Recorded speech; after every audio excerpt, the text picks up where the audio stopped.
So this dude just reaches through the window, complete stranger, grabs me by the elbow, and he's like, "Hey man, I don't have a bass player. Are you free 2 to 6?" And I was like, "I mean, I don't finish here till 2:15." He's like, "That's fine. Alan Jackson's first floor." Turned around and left. I didn't know his name. I didn't know what kind of music we were doing. Hi, John. How are you? Good. How are you doing? I'm doing great. You have a fancy setup there. Yes. Because this is the only microphone I own. So, and I have to use it for all the things. So it's a pretty nice one. What kind is it? It is the Shure KSM 32, recommended to me by Ryan Anderson. Oh, what a guy. So, yeah. How are you? I'm good. How are you doing? I'm doing great. I thought we'd just kind of get started with maybe a little bit of an introduction to yourself, to, the YouTube. Because I know you, but they don't. True. Oh, you have a cactus mug. I got the fresh cup of coffee here. So my name's John Hibbard. I'm originally from New Mexico, and I live in Nashville with my wife and poodle named Dudley. My wife's name's Crystal. Poodle's name's Dudley. And I'm a full-time musician. Most of that being a hired gun for other bands, playing bass or whatever is asked of me, but mostly bass. So, How did you get into music? I grew up in the church, and so lots of singing and stuff there. And I guess it was when I was 7, my mom got us a guitar. One of those like $39.99 Walmart specials, the Mark II or whatever it's called. It's that big. And she taught us 3 chords, me, James, and Joe. Joe had 0 interest past the 3 chords. She taught us 3 chords and said, "Best of luck to you from here. Go get them." And so I messed with it on and off, but I had 0 patience for anything. And so finally at 14, I picked it up again. My aunt gave me an old guitar, an old Harmony Monterey. I don't have it. It's still at the ranch, but I say it's very nice. It's a very pretty guitar. It's a piece of junk. But that was my, I have a couple of my those. first foray. Yeah. And that was a 14, and just, played with my brothers and buddies in a little band called the Pinon Nuts, and played nursing homes and churches and bluegrass festivals and stuff like that. Until I kind of completely stopped by like age 22 when I finished college and everything.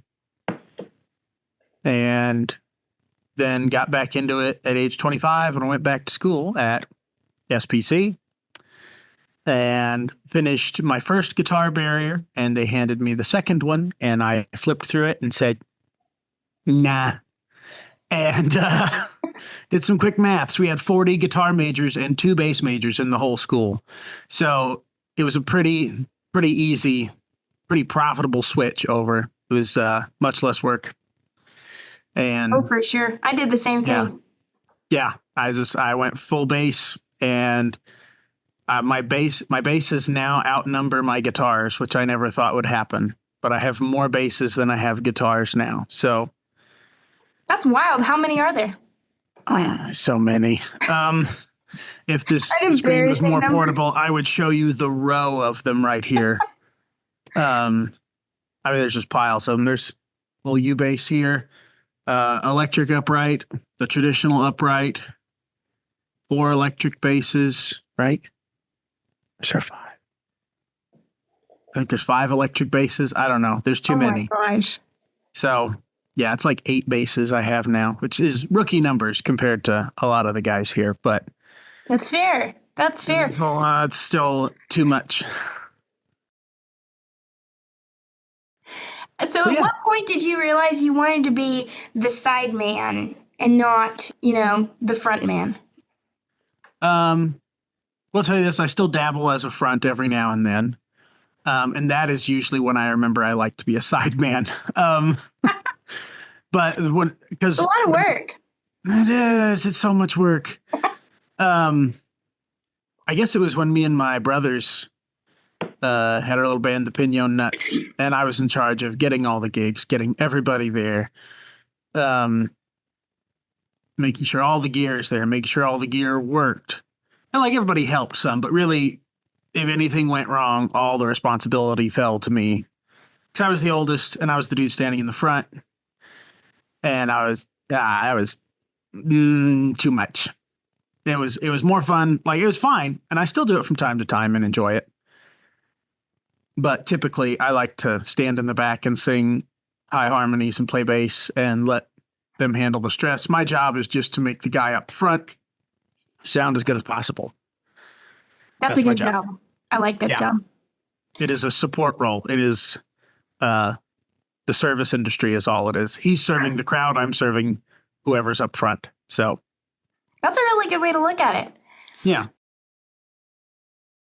You have some favorite experiences being a sideman that you like to share? Well, this past year, I've only been in Nashville 2 years, but this year you've done some crazy stuff this year. It was really cool. It was a lot of fun. I think I've been to like 14 states this year. That's right. That's been to 33 states total so far, but 14 were this year. I got to play with Jelly Roll. That was pretty sick. I forgot about that. Yeah. We were playing a gig downtown at Bootleggers with Levi Orr and the guys, and they told us like Jelly Roll's coming, and we're like, okay, sure. You know, when Jelly Roll comes in, like the back door opens, I'm like, oh, that's Jelly Roll for sure. It'll be just way out there, but you're like, that's Jelly Roll. The face tattoos, it's got to be him. And he was super nice. Oh, what was that? Man Mountain with face tattoos. It's hard to miss. And he's just so nice. Big old smile. Like, comes up on stage. He shakes my hand, and I go, Mr. Roll. And he grabs it with both hands and goes, my friends call me Jelly. And he got up, and he didn't know what he wanted to sing. And so, like, we had learned Jelly Roll songs because we wanted to play Jelly Roll. And he's like, I'm tired of my stuff. I tried to get him to do Dwight Yoakam. I wanted to hear him do Guitars and Cadillacs. And he says, my voice can't do it today. So we did Drinking Problem by Midland. Nice. So Levi did the verses and Jelly'd sing the choruses, and I got to harmonize with him. Super cool. There's a video somewhere. I didn't get it. If someone finds it, please send it to me. And then like we opened for Hunter Hayes with Tana. Tana Go Forth. She's really cool. I'm playing with her tonight. And Levi, actually. But we got to open for Hunter Hayes in front of like 3,000 people. Super cool. Wild. Yeah. And I mean, just a lot of cool stuff. I got to go play in little Irish pubs in Boston this year and go play on the docks in Portland, Maine at a lobster restaurant. It's been really cool. So. That's really cool. It is. It's the coolest job I've ever had. Make no mistake, it is still a job, but it's the coolest job I've ever had. Oh, yeah. I meet a lot of people who, how's the little music thing going? I bet you just have fun all the time since you don't work an actual job. Are you kidding me? I don't work a 9 to 5. I work a 24/7 that never ends. Yeah. I mean, it's a lot harder doing like what you do out there too, because I mean, it's 100 miles to every gig. There's lessons in between. Because you do all the things. You don't just Sideman. You do your own gigs. I've got merch, and I've put 10,000 miles on it. That's absurd. I know.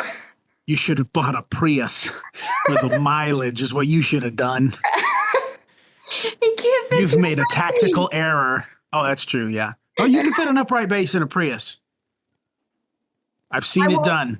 I will have to try that. My neighbor. That's our next video. I'll do a video tutorial of how to get your upright into any car. Yeah, you used to get it into the front half of your pickup, didn't you? I still do. I did yesterday for a session. So still with the head in the floor? Head in the floor, seat all the way back, leaned all the way back. You go with the body in first, rotate it, head in the floor. Yeah. I had to do that once, and Crystal needed a ride somewhere, and she had to ride in the back because my upright bass took up the front seat.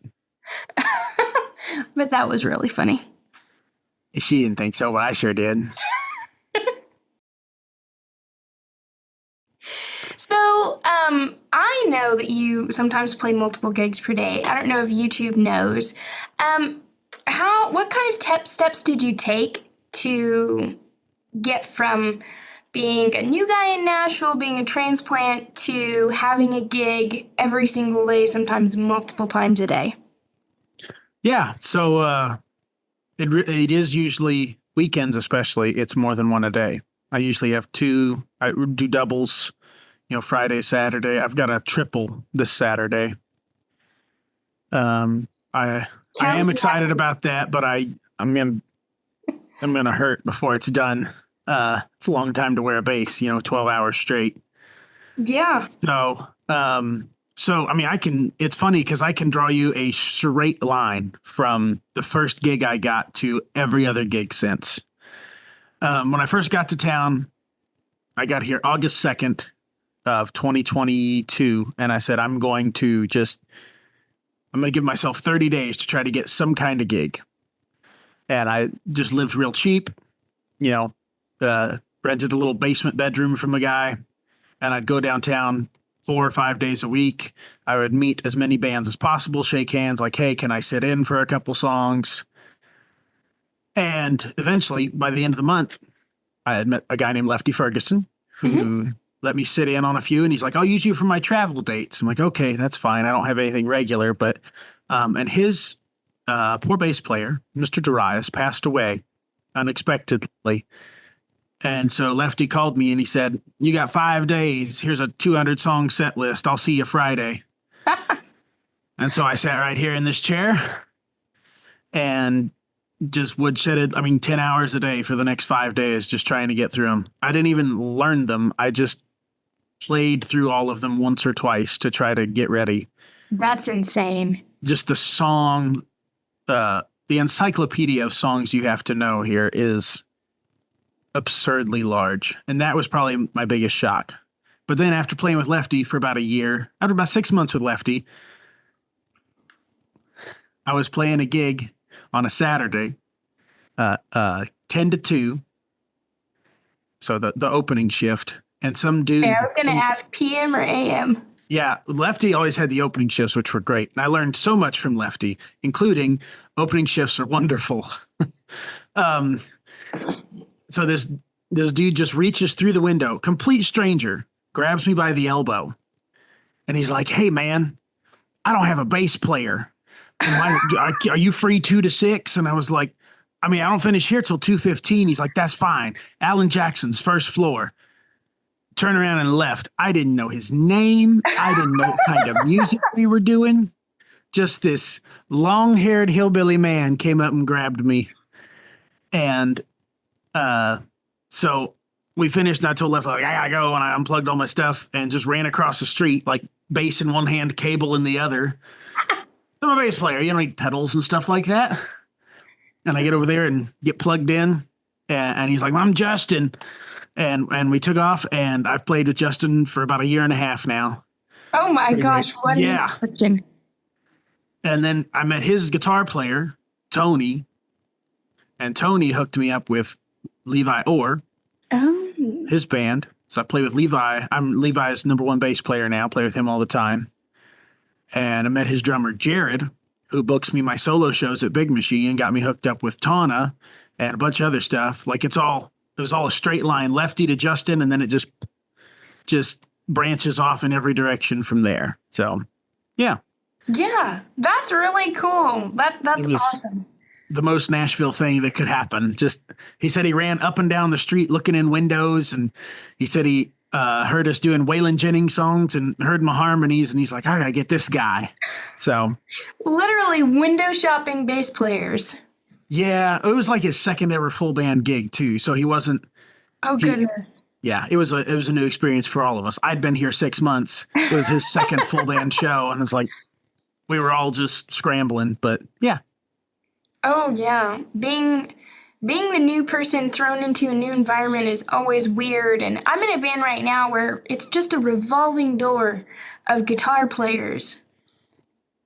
I'd really like this revolving door to keep revolving. But yeah, it's always weird when you introduce someone new to the environment and just like, I don't know I don't know how to act That with is this person. that is every day with every band in Nashville. Because like you'll have, I mean, I've almost never played 2 days in a row with the same people. Even if it's the same singer and drummer, it'll be a different guitar player or something. And it's just constant. Do you play the same songs across the board, or is it a little bit different? It varies wildly.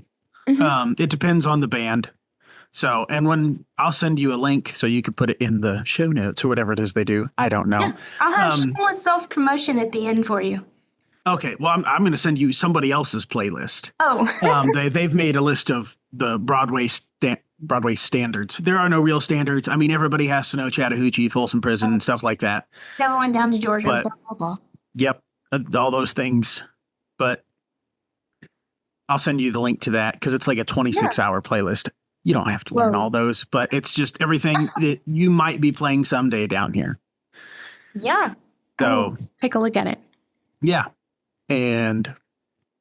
So as far as if you go into Nashville, just go downtown, meet as many people as possible, shake as many hands, get phone numbers. The Nashville handshake is the Instagram swap. And just be downtown. There's groups on Facebook where you can, people post that they need somebody at this time at this venue or whatever. That's great and all, but the vast majority of my gigs have been someone knows me from playing some other gig with them somewhere. Right. And that's heard of you from some kind of other. Yeah. Yeah. The social media is fine. It does work for a lot of people, but don't count on that. I haven't even ever had it work really for me in Lubbock or in other places. Every gig that I've had, or even every city that I've introduced myself to the music environment in, I'll put out a post like, hey, anybody need a fiddle player? Hey, anybody need this? And it never gets much traction, and there are never usually things looking. I have to go down there and call places, or go down there and meet people, or go stand in the back and watch awkwardly till the band finishes their set and I can go talk to them in person. Yep. Yeah, that was what I discovered. The best way here for that is like Monday through Wednesday, because those are usually the slowest days of the week. Makes sense. Go downtown and you can visit with all the bands as they're, at changeover or anything like that, and meet them. And maybe they're running off to another gig, so don't get your feelings hurt. Because there's a super cool bass player I really liked, and I really wanted to talk to him. I went and met him, and I was like, hey, Joe, whatever your name, and think you're great. Would love to pick your brain sometime. He's like, that's cool. I got to go. I'm on a triple. And he just turned around and left. And I was like, and now we've met since then, and he is still super cool. But, I mean, we're at work, Yeah. Someone asked you that when you were like on a triple, you'd have the same. Nice to meet you. Gotta go. Bye. Like, how about you just message me later or something? I am on the clock still, So here's my Instagram. Talk to me later. Yeah. Yeah, just be downtown. It's much more about meeting people and maintaining relationships than it is anything social media or anything like that. Like there's a guy I used to play for, Easton. He's from the same neighborhood as Crystal's grandma's family in Kansas. So That's crazy. he went to school with like Crystal's cousins and stuff. It's crazy. Wild. And haven't played with him in months. We ran into each other between gigs. He had the solo set after me at Big Machine. Haven't played together in months. But since we saw each other, and then he got a call that night, he's like, hey, I need bass, or got a full band gig tomorrow. And I was top of mind because I saw him and we visited that day. So I got to go play AJ's again. Oh, fun. So, yeah. Do you have a favorite place to play in Nashville? That's tough. Or like top three? Top three. I really like Garth's. Yeah. They take very good care of their musicians. They've kind of forced everyone else to raise the bar as far as that's concerned. Because we love places like that. Yeah, it's just all top of the line equipment, top of the line staff, very professional. But also, I like Layla's, and it couldn't be more the opposite. There is no sound guy. There's chicken wire up on the stage still, very much Blues Brothers style. Oh, nice. You run your own, whoever is standing nearest the soundboard as the sound man for the night. But it's still it's one of the last old honky tonks left. Where else? Garth's, Layla's. Johnny Cash is always fun. Yeah. I like Big Machine too. It's just a pretty small room. I don't know. I'd say Garth and Layla's are two of my favorites. Yeah, that's really cool.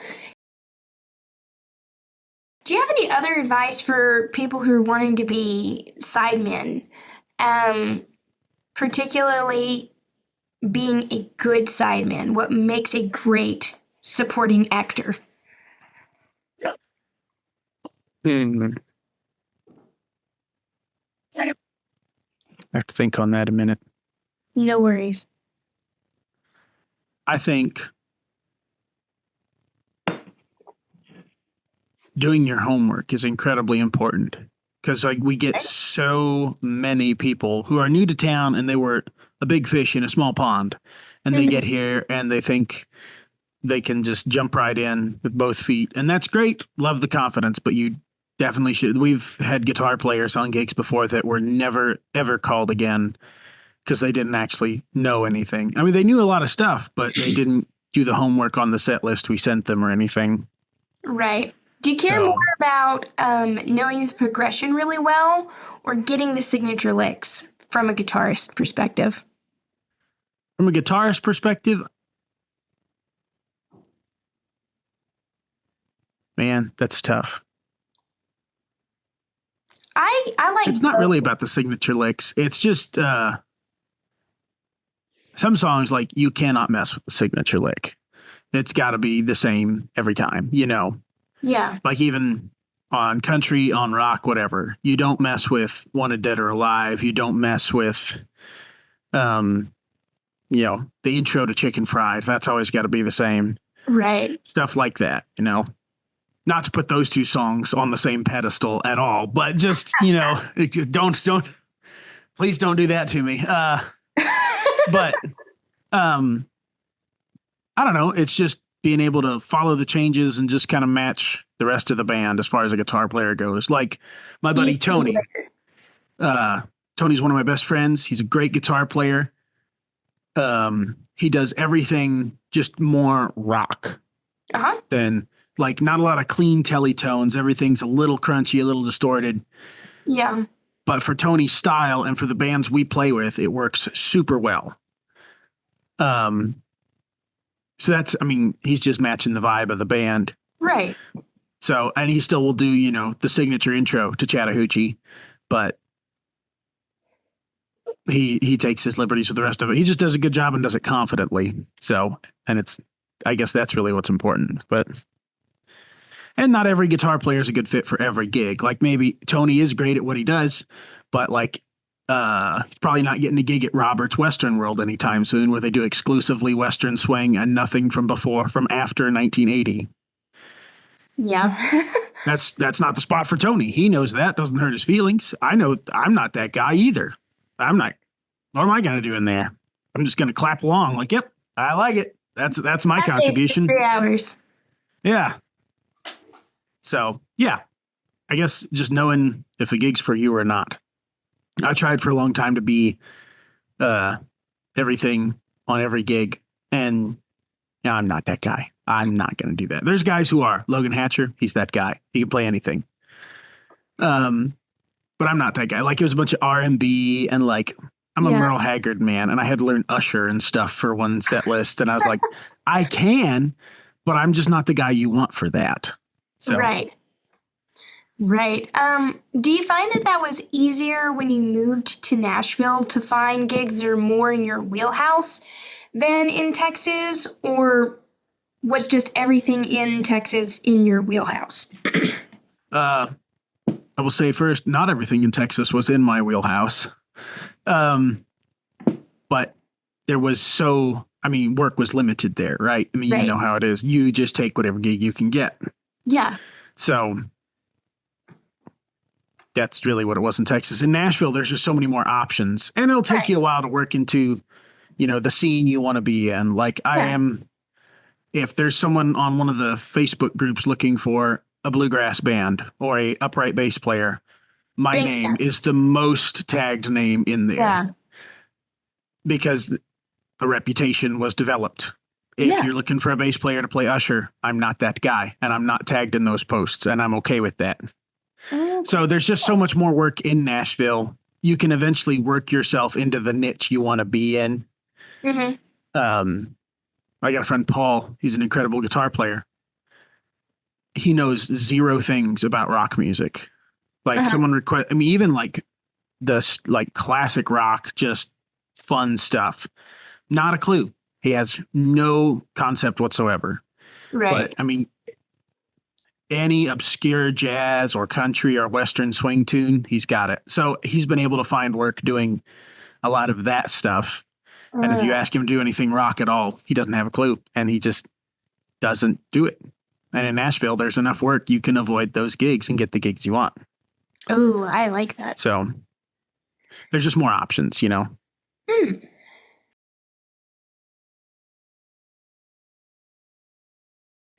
So here's a question. Do you have any advice for frontmen as to how to work better with the support? How to work better with the sidemen? Other than don't Yes. be a jerk. Yeah. Have a set list. Even if, you know, in Nashville, everything's a lot of things are very request driven. Some bands do exclusively requests. Some bands do zero requests. Most of us are taking a few requests. Right. And so you can't be prepared for all of those, but have like a basic song list you'll be pulling from outside of requests. Because I've played with bands who just tell you like, you know, country from the last 25 years. And you're like, that's great. Old Dominion and Dwight Yoakam, those are different gigs, man. Like you're going to have to give me a set list. Give me, you know, just a general list of songs you're going to do. Don't just give me a time frame. versus Alan Jackson. Yeah. Yeah. You know, like it's not the same thing. Don't give me that. So, that just makes it very difficult because I like to do my homework. Yeah. And if you don't give me any homework to do, you can't be upset that I didn't pass, you know? Like I had a friend, I shouldn't use his name. But he had no set list. It was just, you'd show up and he's like, hey, do you remember this one by Rascal Flatts? And I'm like, I mean, yeah. Kind of.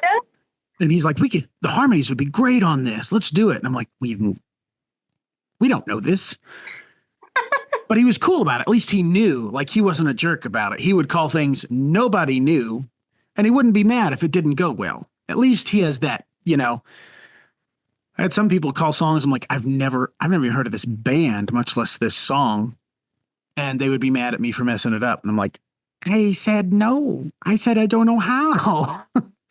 So if you're not going to have a set list, at least be cool, you know? Yeah. So you have a set list. Yeah, that's pretty much it. Have a set Just be list. cool to hang out with. It's really going back to your earlier question. Let me pull it up here because I didn't get to finish one of my things. I rambled too much. Sorry, buddy. Let's see here. Oh, I'm just a rambler. A rambling man, as it were. Yes, as it were. You said an important thing when you're new in Nashville. Do your homework. You know, 40% of your job is be good at your job. 60% of your job is be cool to hang out with. Be a pleasant human being. I have and will continue to not hire people for gigs because they're, you know, maybe the best drummer I've ever heard in my life, but I don't know, they're just not fun. They're not nice, you know, and it's not that they're mean or anything. It's just, they're not particularly pleasant to be around. Yeah. The vibes are off and it's fine. They do great. They're not hurting for work. They don't need me to call them. Yeah. But there's bands that I have bailed on because I can't get along with the drummer. And I'm like, hey, I'm out. Like, and you're not going to get along with everybody, but just be pleasant to work with. And this town has a way of sorting out the people who are real difficult to work with. So be a good hang. That's the thing. It's a struggle for sure. Especially when you're with a bandmate who won't, share the spotlight. Guitarists. But I was playing a gig not too long ago for a rodeo banquet, and we were playing Copperhead Road. Okay. Arguably, that's like a very fiddle mandolin-y song.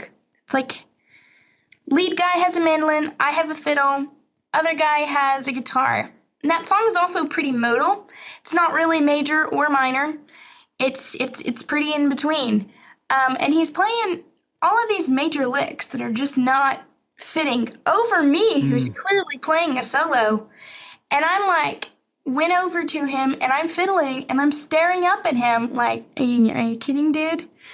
That was a super fun experience at 1 a.m. Yeah. Yeah, you'll have that on those big jobs. Because like if that was a situation that happened here, I think silently the rest of the band would be in their head thinking like, probably not gonna call this guy back. Like he just doesn't know how to use the space, Right. Like give room for the other musicians to step back, do nothing when it's your turn. Yeah, lay out when you need to. Honestly, I've gotten calls because there's a bunch of amazing bass players in town. I am not even in the top 1,000. There are so many good bass players in town. Yeah. Like when you say bass solo on this, they just rip. And I'm not that guy. But people know that about me. And I get calls because I'm not that guy. Because I'll just sit in the pocket, just doom. Just pocket, hold it down, harmonies. That's it. I get more calls because of that than I would if I was just some ripping solo bass player, Right. And you've mentioned that to me before. I can't remember how many years ago, but I was saying something about not being the best fiddle player that you could call. And you're like, yeah, but you play the melody. You're not just like playing all these bunch of notes really quickly in a solo. Maybe I'm not the fastest fiddle player you've ever played with, but I'm definitely very melody heavy in it and keep the song going. I cannot stress this enough to any fiddle players that would like to move to Nashville. Play in tune. Oh my goodness. There are so many great fiddle players here, and there are so many fiddle players here. And they play fast and fancy licks, and they are not remotely in tune. And it's awful. Like, that's great. You can go fast. Please just play in tune. Makes you want to run a bow through both ears. Yeah, I just slammed my head in the car door. It's brutal. So if you're a fiddle player moving to Nashville, you have to learn 4 things. Devil Went Down to Georgia, Orange Blossom Special, Callin' Baton Rouge, and to play in tune. Those are the 4 things you must know to be a fiddle player in Nashville.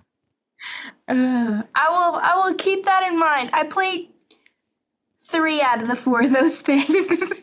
Okay. Well, I'm still working on Devil Went Down to Georgia. It's like on the way back burner. Yeah. Yeah. That's one of their $100 songs. They have a rule at all the bars that we'll only do this one if you give us $100, and it usually works. I've been with bands who do it 5 times a night. $100 every time. Oh, yeah. And it is absurd. So I don't charge that much for Wagon Wheel, but I insinuate that it is kind of an expensive song to ask for, and people will pay, man. I was at a country club. Some guy paid, we went back and forth, like, bidding, and he paid me $200 to play Wagon Wheel just because he wanted to hear it. Man, we had a bidding war one day. We had University of Kentucky and University of Tennessee playing in Nashville. Uh-huh. And so someone would give us 20 for Rocky Top, and someone from University of Kentucky would give us $20 to stop it. And so it was a bidding war. And eventually, finally, they gave us like $150 to just play the song, and I'm like, all right, sold. And we did the whole song for them. But it was a very profitable day at Legends Corner that day. That's hilarious. I feel like I've told more stories than I have actually answered your questions that you had. I think you've answered the questions through the stories, which is what I was going for. Yeah. Plus, I would have liked to have said them more clearly, but I don't want to answer in parables. That's okay. That's okay. Just looking at these questions, see if I missed anything here. On my little unpaid Zoom timer, we have 4 minutes and 20 seconds left for you to say whatever you want that you might have missed beforehand. Oh no! Now there's pressure. Pressure is on. Or we can always schedule a Zoom meeting after this, and I can paste them together. If you think you'd like to be a sideman, Nashville's a great place for it. There is plenty of work here. I'm doing anywhere from 8 to 12 gigs a week. I make my full-time living doing this. I average 28 gigs a month. The most I've done is 39 in a month. That's crazy. It's really cool. Come to Nashville and visit and just see. If you have any more questions about it, holler at me and I will tell you the truth about Nashville rent prices and parking garages and stuff like that. But yeah, you should, if you're interested in being a full-time sideman, you should definitely be looking at Nashville, not just for country music. It is called Music City, not Country Music City. There is everything here. I mean, I've turned down metal gigs, pop punk gigs, a significant amount of pop punk gigs. There's jazz, lots of rock. I'd imagine. So the daytime's mostly country. At night, about half the bands switch to metal and or rock and pop punk and stuff. It's really cool. I mean, there's something for everybody here. So don't just think it has to be country here. So cool. Well, now's the time for shameless self-promotion. If you or Crystal have any projects that you'd want to talk about real quick. I'm releasing a new song October the 9th. The tab is open on my computer for CD Baby to finish uploading it. It is actively being done right now. Crystal has just tons of songs coming out. Crystal White, KRISTALWIGHT. Go look her up. She's got lots of music coming out starting in October. That you're playing on?